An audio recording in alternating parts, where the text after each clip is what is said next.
저 오늘 말씀드릴 강의는 세계화의 천명 플랫폼 기업인데요. 이 책이 생각보다 많이 어려운 내용이에요. 재무도 들어가 있고 거시경제학, 미시경제학 등등 여러 가지 내용들이 들어가 있어요. 그리고 경제학자들이나 또 경영을 하는 사람들이 많이 놓치는, 그다음에 또 저희가 어떤 회사를 바라볼 때, 어떤 기업이나 회사를 바라볼 때 또 많이 놓칠 수 있는 부분들을 강조를 해준 책이거든요.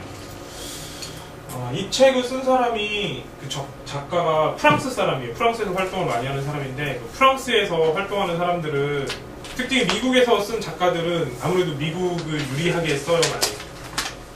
그리고 그 구조를 잘 파헤치기보다는 어떤 내용을 얘기하는데, 프랑스 학자들 같은 경우는 구조적인 문제를 많이 보더라고요. 어떤 구조가 어떻게 되어 있는지. 그 다음에 이 플랫폼 기업이라는 게 어떤 거냐면, 지금부터 설명을 드리면, 플랫폼이 사전으로 찾아보니까 이렇더라고요. 여기나 정거장에서 기차를 타고 내리는 거예요. 그쵸? 뭐 바벨을 드는 그 다음에 아마 1번 뜻 같거든요. 항상 이렇게 지나가는 곳 있잖아요. 지나가는 곳. 여기서 사람들이 기차를 타고 가는. 하지만 이 기차는 없지만 가장 중요한 곳, 여기를 거쳐 가야만이 움직일 수 있는 곳이잖아요. 이제 그런 건데, 이제 보시자면, 기존 기업들은 옛날에는 이랬어요. 우리가 생각하는 기업들이 이렇게 앉아서 몇 시간 일을 하고 그 일한 거에 대한 대가를 받는 그런 것들이 기업이라고 하거든요. 뭐 예를 들어서 뭐 연구소 같은 경우도 그렇죠. 이렇게 앉아가지고 펜을 잡고 계속 연구를 하는, 뭔가 이렇게 자리에 앉아서 그 주어진 시간 안에 일을 하는 게 우리가 생각하는 기업이었거든요. 저도 옛날에 그렇게 생각을 했었고. 그래서 옛날 기업들은 이 세 가지를 해요. 디자인, 판매, 생산. 하지만 이 세 가지 중에 우리가 생각하는 일은 어떤 거죠? 대부분 생산. 생산에 대해서 많이 생각을 하잖아요. 어디서 만들었냐, 이 물건. 그 만든 곳이 생산하는 거잖아요. 하지만 플랫폼 기업은 뭐냐면, 이런 기업들이 플랫폼 기업인데, 플랫폼 기업은 뭐가 없어지냐면은 여기서 생산이 없어져요. 그리고 디자인하고 판매만 하는 이런 곳이 플랫폼 기업이거든요. 생산을 하지 않고. 그러면 이런 기업들이 어떤 장점이 있는지 또 설명을 해드릴게요. 먼저 플랫폼 기업이 나타날 수 있었던 거는 이 자유무역과 기술의 발달, 설비 과잉 유통. 뭐 말 어렵죠? 자유무역은 뭐냐면, 옛날에는 한국에서 중국을 가기도 어려웠었고 물건을 팔기도 어려웠었어요. 특히 그 여기서 자유무역을 말하는 건 관세. 내가 예를 들어서 옛날에는 이랬을 거예요. 안양에서 뭘 물건을 팔려고 해도 그 안양에다가 세금을 냈어야 됐을 것 같아요. 서울에서. 하다못해 포장마차를 하더라도 자릿세를 받고, 이런 세금들이 있으면 왜곡이 되잖아요. 여기서는 100원인데 정선이네 집에서 가려고 물건을 팔려면 자릿세 500원을 내야 돼요. 그럼 이 가격이 600원이잖아요. 그러면 정선이네 집은 이걸 400원에 만드는데 나는 100원에 만들어서 가져갔는데 600원이 되면 이 물건을 팔 수가 없잖아요. 난 100원에 열심히 만들었는데. 그렇게 되다 보면 소비자들이 좋은 물건을 싸게 살 수 있는 기회가 없어지는 거잖아요. 그런 것들을 철폐를 한 게 자유무역이에요. 무역을 할 때 거의 있는 그대로 세금 매기지 않고 가겠다. 이런 게 자유무역. 100% 자유무역은 아니지만 이쪽을 향해서 가고 있어요. 점점 관세도 내려가고. 관세라는 게 그럴 때 내는 세금이거든요. 그럼 기술의 발달. 예를 들어서 우리가 옛날에는 여기서 뭐 건인의 집이 대전이었고 저희 집이 서울이라면 건인의 집까지 메시지를 전달을 하는데 편지를 넣고 말을 타고 달린다고 생각을 해보세요. 그러면 같이 일을 할 수가 없잖아요.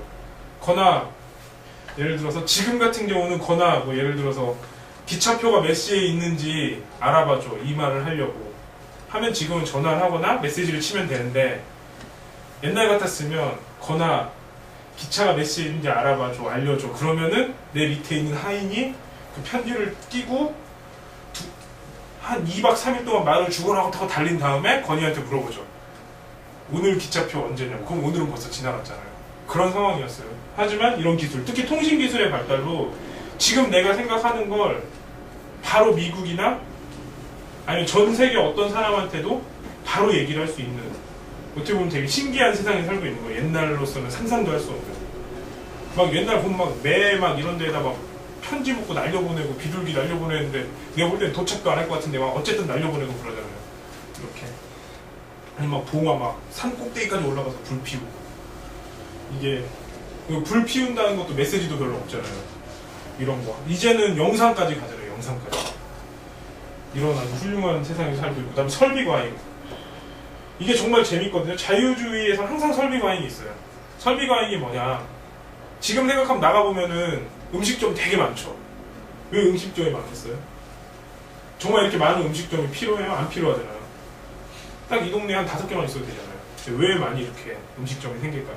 비슷한 음식점. 왜 이렇게 삼겹살집이 40개, 50개씩 생길까요? 자, 옛날 같은 경우, 공산주의 같은 경우는 이런 적도 있었어요. 뭐, 이 구역에서 삼겹살집을 할 수 있는 사람을 이렇게 하나씩 지정을 해줬어요. 그러면 뭐 서비스 개판이겠죠.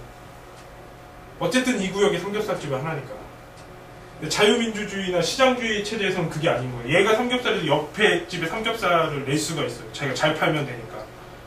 이런 식으로 계속 하다 보니까 필요한 것보다 공급이 더 많아지기 시작을 한 거예요. 야, 삼겹살집 하면 먹고는 산대더라. 막 너도 나도 삼겹살집 하고 그러잖아요. 그런 식으로. 이렇게 설비가 과잉이 돼 있어요.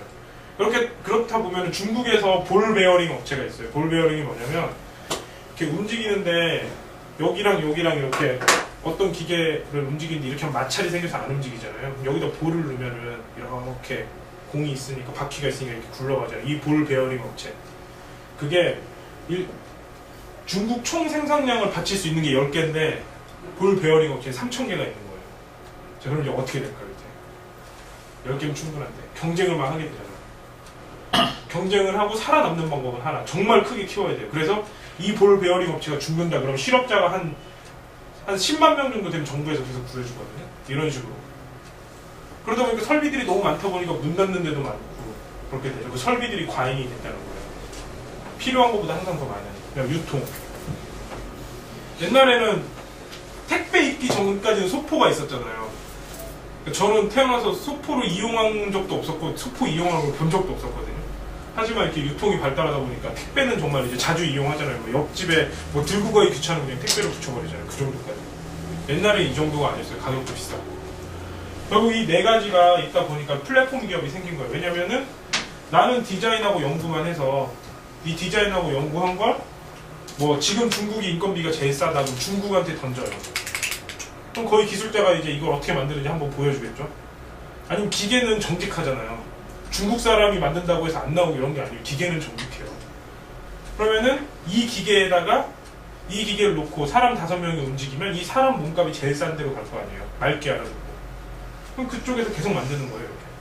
자, 이걸 만들면 자, 이제 연락을 하겠죠. 만들어 달라고. 그러면 자유무역이 안 됐다면은 여기서 만든 거 미국에서 다시 내가 사가려고 하면 부품을 세금을 많이 물기 때문에 의미가 없잖아요. 하지만 세금도 싸서 그냥 들어오고 또 가만히 있다 보면은 내가 예를 들어서 승혁이 형 회사한테 형 이거 뭐 예를 들어서 지우개를 만들어주세요 했는데 이거 성은 씨가 딱 보니까 이거 지우개 돈 될 것 같은 거야. 그래서 지우개 장비를 또 마련을 해놓는 거야. 그러면은 이제 성은 씨가 나한테 얘기를 하겠지. 이 지우개 100원인데 내가 80원에 만들게 해주겠다. 그럼 한번 승훈 씨한테 한 20% 떼서 바꿔보겠죠. 잘하나 못하나. 그럼 잘하면 다시 성훈 씨한테 가고. 그러다 보니까 이거 돈 될 것 같은 거예요. 그래서 형태 씨가 뭐 해서 70원에 맞춰서 이거 뭐 해놓는 거예요. 그러면 이제 형태한테 또 가고. 그러다가 승혁이 형이 안 되겠다 싶어서 60원에 하게 돼요. 이렇게 하면 설비 과잉이 계속 일어나서 연락만 하면 되잖아요. 그 다음에 그걸 유통해서 소비자한테 뿌려줄 수 있고. 이런 게 이제 플랫폼 기업이 되는 그 기본적인 환경이거든요.